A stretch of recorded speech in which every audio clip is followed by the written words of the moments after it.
जिन लोगों को बाबा साहब की मूवमेंट से दिक्कत है, जिन लोगों को बाबा साहब के विचारों से दिक्कत है, तो मैं हमेशा कहता हूं कि आप लोग जो भारत सरकार बाबा साहब डॉक्टर अम्बेडकर की 40 से ज़्यादा किताबें छाप करके बेच रही है, उनको बंद कर दे। जो टटपूंजिया लोग जो घूम रहे हैं, ये अनपढ़ और कुपड़ लोगों की एक जमात तैयार हो गई है मुल्क भर में। ये कहीं ना कहीं लोगों को ये वर्गलाने की कोशिश करते हैं। कई बार वो बाबा साहब डॉक्टर अम्बेडकर को हिंदू बताने की कोशिश करते हैं, कई बार वो बाबा साहब डॉक्टर अम्बेडकर कहते हैं कि बुद्ध को कहते हैं वो तो विष्णु का 9वां अवतार थे। जब तक इस देश के अंदर सिंगल अम्बेडकरवादी भी जिंदा रहेगा, तब तक इस मुल्क के अंदर फूले अम्बेडकरी आंदोलन को फैलने से, उसको आगे बढ़ने से कोई रोक नहीं सकता। ये इस मुल्क की सच्चाई है और इस सच्चाई को इस देश के तमाम जो मनुवादी लोग हैं, गैर समानतावादी लोग हैं, गैर संविधानवादी लोग हैं, मनुस्मृति को मानने वाले लोग हैं, उन लोगों को जितना जल्दी हो सके इस सच्चाई को स्वीकार कर लेना चाहिए।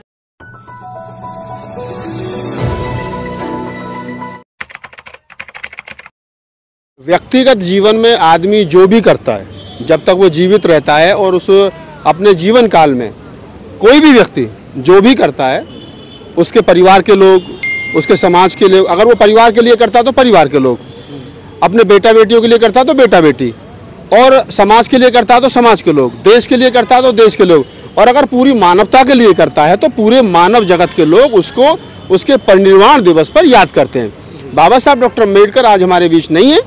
उनको तमाम मुल्क ही नहीं बल्कि पूरे विश्व की, पूरे धरा के जो समतावादी, मानवतावादी, अम्बेडकरवादी लोग हैं, बुद्धवादी, कबीरवादी, नानकवादी लोग हैं, वो आज बाबा साहब हमारे बीच नहीं है। उनको याद कर रहे हैं विश्व भर में, और जो बाबा साहब डॉक्टर अम्बेडकर के बताए हुए रास्ते थे उन पर चलने का प्रयास कर रहे हैं। लोगों को बता रहे हैं कि बाबा साहब आज के दिन हमारे बीच नहीं रहते। 6 दिसंबर 1956 को वो बता करके गए थे मेरे जाने के बाद आपको क्या करना है। तो बाबा साहब नहीं है, ये दुखद है, लेकिन ये प्रकृति का नियम है कि जो इंसान आया है उस इंसान को जाना है। तो बाबा साहब नहीं है, वो चले गए, छोटी उम्र में चले गए, कम उम्र में चले गए, 65 साल की उम्र में। 10-20 साल और रहते तो शायद और चीज़ें बेहतर हो जाती, लेकिन वो अपने एक जीवन काल में जो भी कर पाए वो उतना कर पाए कि शायद लोग 100 जीवन में नहीं कर पाए। और उन्हीं की कोटेशन है कि इंसान का जीवन लंबा नहीं अपितु महान होना चाहिए। उसका कोई एक तरीके से जीवन का उद्देश्य होना चाहिए, उद्देश्यहीन नहीं होना चाहिए। तो बाबा साहब डॉक्टर अम्बेडकर पर जितना मैंने पढ़ा है उससे मैं ये निश्चित रूप से कह सकता हूँ कि मुल्क भर के तमाम अम्बेडकरवादियों को आज के दिन संकल्प लेना चाहिए 6 दिसंबर को कि बाबा साहब डॉक्टर अम्बेडकर आज के दिन हमारे बीच नहीं रहते। हमारी ड्यूटी बनती है, हमारी जिम्मेदारी बनती है कि बाबा साहब का जो अधूरा कारवा रह गया था भारत को बौद्ध में करना है। देश के अंदर समता, बंधुता, मैत्री, करुणा, भाईचारा होना चाहिए। आपके जो संविधान में फंडामेंटल राइट्स हैं वो सुरक्षित रहने चाहिए। इसके लिए प्रत्येक व्यक्ति को जो अम्बेडकरवादी है उसको इस दिशा में कार्यरत रहना चाहिए और ये उसकी कार्य क्षमता में आता है। इस वक्त हम उसी जगह पर खड़े जहाँ पर बाबा साहब ने अंतिम सांसें ली थी, मगर यहाँ पर कुछ उन लोगों की संख्या कम नजर आ रही है जिन लोगों के हितों के लिए बाबा साहब ने अपना जीवन समर्पण कर दिया। देखिए, आप कह रहे हैं कि संख्या कम है। पहली बात तो मैं बता दूं कि जब जन्मदिन होता है तो लाखों की, करोड़ों की संख्या में लोग रोड पर निकलते हैं, क्योंकि वो एक तरीके से उत्साह का दिन होता है, खुशी का दिन होता है। बाबा साहब पैदा हुए थे। आज क्या है कि आज के दिन बाबा साहब हमारे बीच नहीं रहते, तो आज कहीं ना कहीं गम भी है कि बाबा साहब हमारे बीच नहीं रहे, दुख का विषय भी है।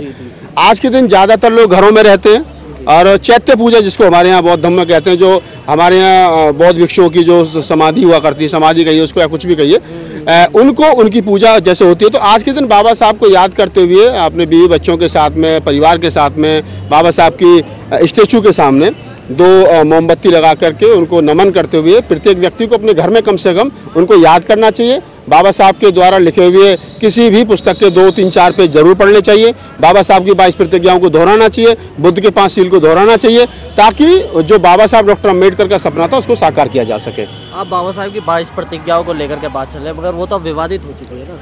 देखिए, विवादित तो टोटल पूरे का पूरा अम्बेडकरवादी मनुवादियों की नज़र में विवाद है। बाबा साहब डॉक्टर अम्बेडकर का दूसरा नाम मनुवादियों की नज़र में विवाद है।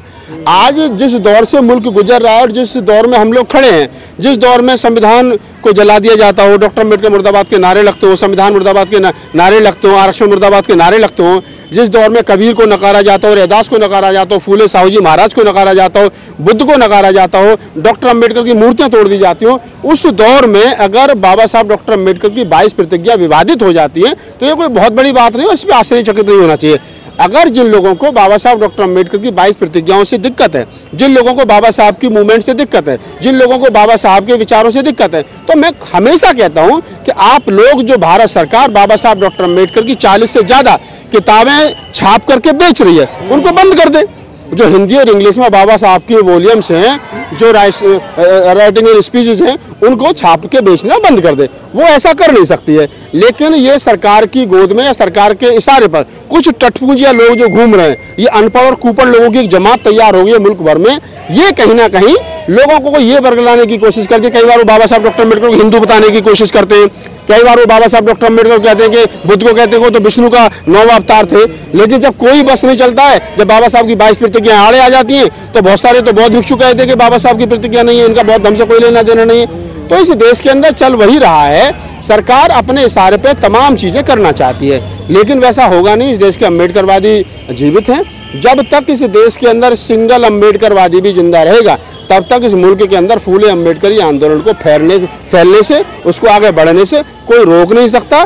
ये इस मुल्क की सच्चाई है, और इस सच्चाई को इस देश के तमाम जो मनुवादी लोग हैं, गैर समानतावादी लोग हैं, गैर संविधानवादी लोग हैं, मनुस्मृति को मानने वाले लोग हैं, उन लोगों को जितना जल्दी हो सके इस सच्चाई को स्वीकार कर लेना चाहिए। आज आप पार्लियामेंट गए थे, कितनी तादाद में लोग, क्या लाखों की तादाद में वहाँ पर लोग थे, या उन्हें आने नहीं दिया?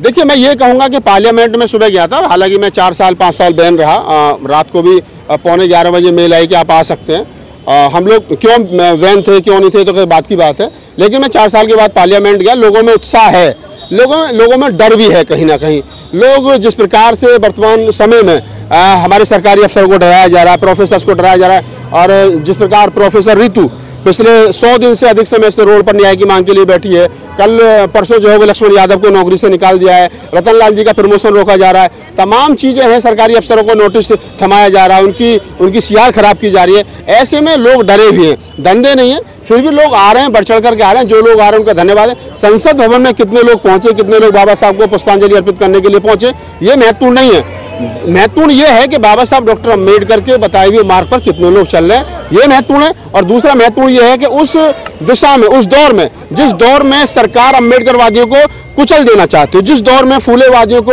रैदासवादियों को, नानकपंथियों को, बुद्धवादियों को सरकार कुचल देना चाहती हो, उस दौर में भी लोग निर्भीकता के साथ में खड़े होकर के चौक चौराहों पर बाबा साहब की पुण्यतिथि मना रहे हैं, बाबा साहब की जयंती मना रहे हैं, संविधान दिवस मना रहे हैं। तो ये बड़ी उपलब्धि है। लोग आंख में आंख डाल करके मनुवादियों के, और खास तौर से जो लोग सरकार में बैठे, उन लोगों की आंख में आंख डाल करके सरकार से सवाल पूछ रहे हैं, डर नहीं रहे, और वो निर्भीकता के साथ में बाबा साहब की जो मूवमेंट है उसको आगे बढ़ा रहे हैं। जिस प्रकार से रिजल्ट आया उस पर क्या कहना चाहते हैं? देखिए, हालांकि ये आज का 6 दिसंबर है, उसका 5 स्टेट के चुनावों से कोई मतलब नहीं है, लेकिन आपने सवाल करा तो मैं जवाब देता हूँ। 5 स्टेटों का जो चुनाव है वो हमको पहले से पता था ये होना है। कांग्रेस हवा में थी, बसपा ने इस चुनाव को सीरियस नहीं लिया। बीजेपी का पन्ना प्रमुख भी पूरी अटेंशन भूमिका में था। बीजेपी वर्तमान समय में चुनाव कैसे लड़ा जाता है, कैसे जीता जाता है, उसका प्रत्येक कार्यकर्ता, उसका सिस्टम उस काम में लगा हुआ है, और वो इसलिए चुनाव जीत करके आ रहे हैं। और मैंने पहले भी, कल भी कई चैनल डिबेट्स में कहा था, आज भी कह रहा हूँ कि जो लोग, राहुल गांधी अगर इंडिया गठबंधन बनाते हैं और ये कहते हैं कि हम इंडिया गठबंधन बना रहे हैं, तो ये भी समझ लेना चाहिए कि बड़ा दिल दिखाना चाहिए, तमाम लोगों को साथ में लेकर के चलना चाहिए। मोदी जी प्रचंड बहुमत के साथ में देश में आरएसएस और बीजेपी रूल कर रही है, उसके बाद भी वो 35-40 पार्टियों को लेकर के 2024 के चुनाव में जा रहे हैं। और राहुल गांधी अगर मध्य प्रदेश और छत्तीसगढ़ और राजस्थान में सपा बसपा और क्या नाम है निर्दलीयों को नहीं साध सकते, 3-4 पार्टियों को नहीं साध सकते, तो फिर कैसे उम्मीद की जा सकती है कि आपका इंडिया गठबंधन 2024 में सफल होगा? राजस्थान से एक वीडियो वायरल हो रहा है जिसमें मुसलमानों की दुकानों को बंद किया जा रहा है, एक मंत्री जीतते हुए। देखिए, ये इस प्रकार के काम होंगे, ये कोई पहली बार नहीं हो रहा। इसी मुल्क के अंदर मुसलमानों की जो है वो दाढ़ी पकड़ करके जय श्री राम के नारे बुलवाए गए। इसी मुल्क के अंदर जब योगी जी की सरकार बनी तो मुसलमानों की जो दुकानें थी उनको बंद करवाया गया, जो गोश्त की दुकानें थी। तो ये हमेशा से होता रहा। जब जो आदमी जितनी ताकत में रहता है वो उसका ताकत का उपयोग और दुरुपयोग दोनों करता है। क्या लग रहा है राहुल जी, अभी जब आप रिजल्ट की बात कर रहे हैं तो इसमें आप लोग ईवीएम पे सवाल उठा रहे हैं, इसमें आप क्या मानते हैं? देखिए, मैं एक सोशल एक्टिविस्ट हूँ, मेरी जिम्मेदारी बनती है मैं फूले अम्बेडकरी आंदोलन को घर घर तक पहुँचाऊँ। मैं बाबा साहब का अनुयायी हूँ।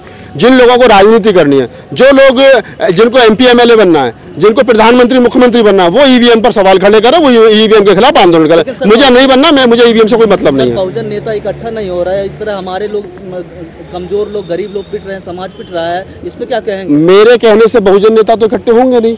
हर आदमी को राष्ट्रपति बनना है, हर आदमी को प्रधानमंत्री बनना है, हर आदमी को राष्ट्रीय अध्यक्ष बनना है। जब तक इन सारी चीजों से ऊपर उठ करके एक कॉमन एजेंडा बना करके सब लोग एक साथ नहीं आएंगे, इन नेताओं के चक्कर में समाज भी पिटेगा और समाज पिट रहा है। और मैं तमाम लोगों से कहता हूं कि ये जो एक लाइन हम लोग मन मस्तिष्क में लिख दी है क्या हुक्मरान बनना है, ये हुक्मरान बनने की जिद छोड़ दो। जो सत्ता सर देश में रूल कर रही है उसके साथ बैठ करके टेबल पर बात करो, उससे कहो कि इस देश के अंदर 25% हमारी हिस्सेदारी है दलित समाज की, इस देश के बजट में 25% हमारा हिस्सा है, हमारा बजट हमारे हिसाब से खर्च करो, उसके साथ बैठ करके एजेंडा सेट करो। जब हुक्मरान बनोगे, जब MP MLA बनोगे, जब मुख्यमंत्री बनोगे, तब बन जाना भाई। फिलहाल जिस दौर में मुल्क गुजर रहा है उस दौर में फूले अम्बेडकर आंदोलन को बचा लो, बाबा साहब का जो विचार है उसको बचा लो और अपने आने वाली नस्लों को बचा लो, अन्यथा वर्तमान समय में जो सरकार रूल कर रही है वो कुचल देगी, किसी को छोड़ेगी नहीं।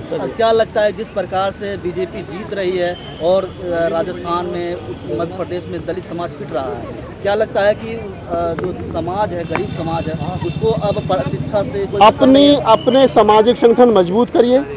मैं सबसे कहता हूं दलित समाज खास तौर से अपने सामाजिक संगठन मजबूत करे, भाईचारा मजबूती के साथ में बनाए, दूसरों से झगड़े से बचे, संवैधानिक जो उसके राइट्स हैं उनको बचाने के लिए आंदोलन करे। और जो भी मुख्यमंत्री MLA MP का चुनाव लड़ने के बाद के लिए आपके वोट मांगने के लिए आए, अपने संगठन के बैनर पर उससे कहिए ये हमारी मांगे हैं कि आप जीतेंगे तो इन पर काम करेंगे या नहीं करेंगे। बड़े नेताओं का पीछा और उनसे उम्मीदें दोनों छोड़ दीजिए। वो अपने आप को, अपने परिवार को, अपनी प्रॉपर्टी को बचाने में मस्त है, उनको समाज से कोई लेना देना नहीं है। धन्यवाद।